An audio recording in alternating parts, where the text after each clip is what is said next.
De volta com o Jogo do Poder, hoje recebendo o vice-prefeito do Rio de Janeiro, Adilson Pires, contando com a participação do jornalista Leandro Rezende, do jornal O Dia, que deixou uma pergunta aqui para o vice-prefeito. Ô, Leandro, repete para a gente. Adilson, eu queria saber como você avalia o papel do ex-presidente Lula nessa crise, que vez por outra aparece na imprensa dizendo que o PT está abaixo do volume morto, que o governo da presidenta Dilma está abaixo do volume morto também, que ele também está. Como é que você avalia a posição do Lula nessa crise? Olha, o Lula, né, foi o maior presidente da República desse país. Eu acho que é uma figura política, enfim, que faz parte de forma definitiva da história dessa nação, pela história de vida e pelo que ele fez como presidente da República.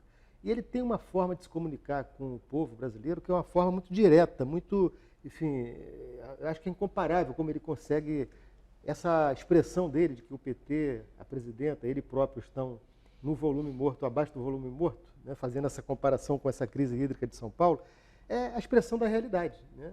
Nós não podemos tapar o sol com a peneira, nós não podemos não admitir que a presidenta tem um nível de aprovação muito baixo, 7%, 8%. O PT vive a sua maior crise, né? Uma crise que tem um componente moral, ético, enfim, fruto dessa história da Lava Jato, mas também tem o aspecto econômico. Quer dizer, talvez a coisa mais importante seja a economia, quer dizer, a economia que afeta o trabalhador, a conta de luz está mais cara, o sacolão está mais caro, as pessoas estão sentindo no bolso, né, no supermercado, o preço de uma crise que é real. E, de certa forma, o Lula ele é visto pelas pessoas como um grande... Quer dizer, quando você fala PT, não tem como associar imediatamente ao Lula. E quando você fala do governo federal, né, tendo a nossa presidenta Dilma eleita por conta do apoio do Lula. Então, essa constatação do Lula, eu diria o seguinte, é a constatação de alguém de forma muito sincera. E por isso que o povo respeita tanto o Lula, porque ele é muito sincero, ele é muito, enfim, ele não fica enrolando, né? E é uma realidade. Eu acho que nós estamos, não sei se abaixo, mas estamos no volume morto, né?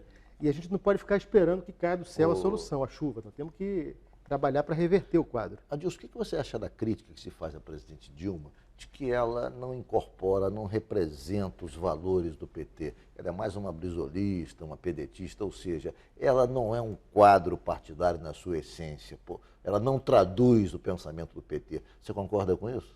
Não concordo. Eu acho que a presidenta tem uma história política no seu passado, quando jovem, né, de presa política, de combatente da esquerda. O PT foi constituído por essas pessoas, né, pessoas que vieram do movimento popular, da Igreja Católica, dos partidos de esquerda que lutaram contra a ditadura, dos democratas, né, da academia, dos professores, ou seja, o PT tem uma construção ampla, né, e a presidenta, apesar de, num determinado momento, estar no PDT, o ideário socialista de esquerda é o mesmo. O que ela tem é uma diferença de... assim, é impossível não estabelecer comparação. Depois do Lula, qualquer presidente que vier vai ter a comparação. E ela é uma pessoa de posições mais, eu diria assim, mais ortodoxas, mais duras, mais séria, de pouco riso, né? Ela não é uma pessoa que tem a fala tão fácil quanto o Lula. Eu vi há poucos dias depoimentos dela na televisão em que ela ainda lê o que ela fala. O Lula é mais espontâneo. E isso numa crise política pesa muito, por quê? Porque o povo, quando vê alguém falando lendo, a pessoa fica meio... Quando vê a pessoa abrir o seu coração de forma espontânea, passa mais credibilidade.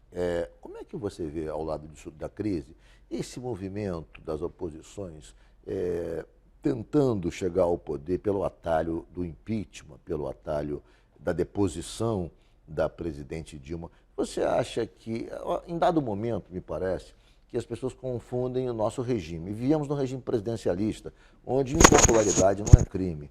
No entanto, alegam a impopularidade para dar curso ao impeachment da presidente Dilma. Isso me parece uma incorreção, uma incoerência. Eu queria a sua opinião sobre isso. Olha, nós estamos, desde o final da eleição, vivendo um processo de tentativa de um terceiro turno. Se estivéssemos no parlamentarismo, tudo bem, o governo fraco cai automaticamente, normal. Absoluta, é normal, mas no presidencialismo a impopularidade não pode ser tomada como pretexto para a deposição de uma presidente. Claro. No parlamentarismo, você tem vários exemplos no mundo em que, agora, na Grécia, por exemplo, o primeiro-ministro, ele próprio tomou a iniciativa para que houvesse novas eleições. Nesse caso nosso, que se discute essa questão do impeachment, primeiro, o Brasil hoje é um país com muito mais solidez na sua democracia, com muito mais credibilidade do ponto de vista, inclusive, internacional. Eu assim, acho que é lamentável, né, que pessoas de uma expressão política tão grande, pessoas que disputaram a eleição presidencial, pessoas que têm, eu diria assim, uma participação importante no processo político brasileiro, tratem desse tema da forma que vem tratando. Eu, sinceramente, diria para você, Ricardo, que não há nenhum elemento objetivo que pudesse levar ao processo de impeachment. Eu acho que não está em pauta essa discussão. O que está em pauta é o seguinte: nós temos um problema sério com o governo eleito democraticamente, que vive uma crise grave. E nessa crise grave, o governo tem que ter iniciativa para sair da crise. A oposição, fazer oposição, é democrático. A oposição criticar, discordar, a oposição querer enfraquecer o governo para se fortalecer numa futura disputa, é parte do jogo.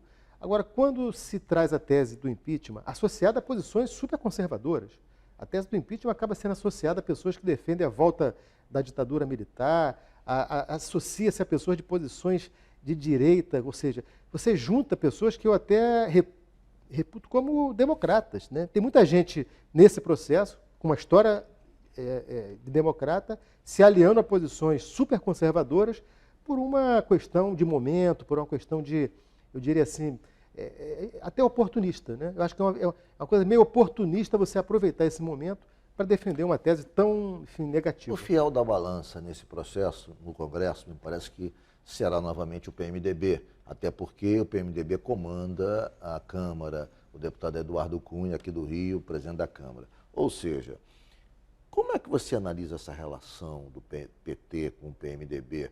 Porque o PT me parece que não está vendo, obviamente, no deputado Eduardo Cunha, um aliado. Ele é, um presidente que se declarou na oposição, há pouco tempo recuou um pouquinho agora, esteve com a presidente, mas, enfim, ele não mostra uma posição política de aliado do PT, nem como deputado, nem como presidente da Câmara. Como é que você avalia isso?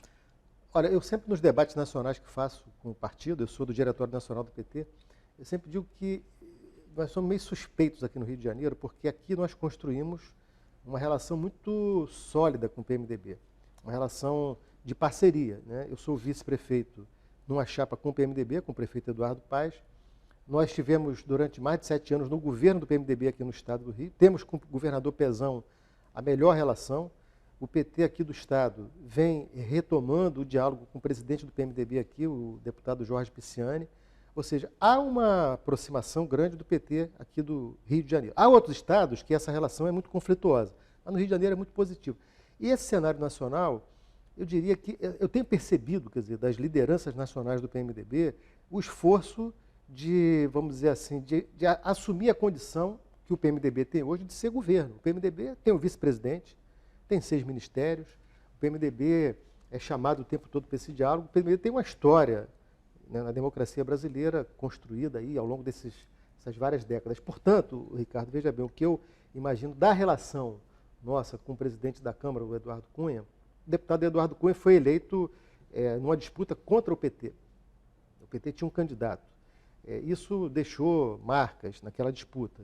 Houve um momento que o deputado Eduardo Cunha estava mais, eu diria, enfim, agindo mais com a emoção, com o fígado. Eu acho que hoje a gente está começando a entrar num terreno de que essa questão que a gente fala meio, né, formal, da harmonia entre os poderes, o legislativo, o executivo, o judiciário, são independentes, harmônicos e tal, isso me parece que começa a ser realidade. Então, acho que eu estou com muita expectativa de que a gente ajuste essa questão e o deputado da Câmara, como presidente do Poder Legislativo, né, cumpre o papel que cabe a ele, que eu acho que, enfim, caminha para a democracia, para respeitar o processo democrático. Eu vou para o intervalo, mas eu queria saber até que ponto essas turbulências na relação nacional do PT com o PMDB podem impactar a relação aqui no Estado.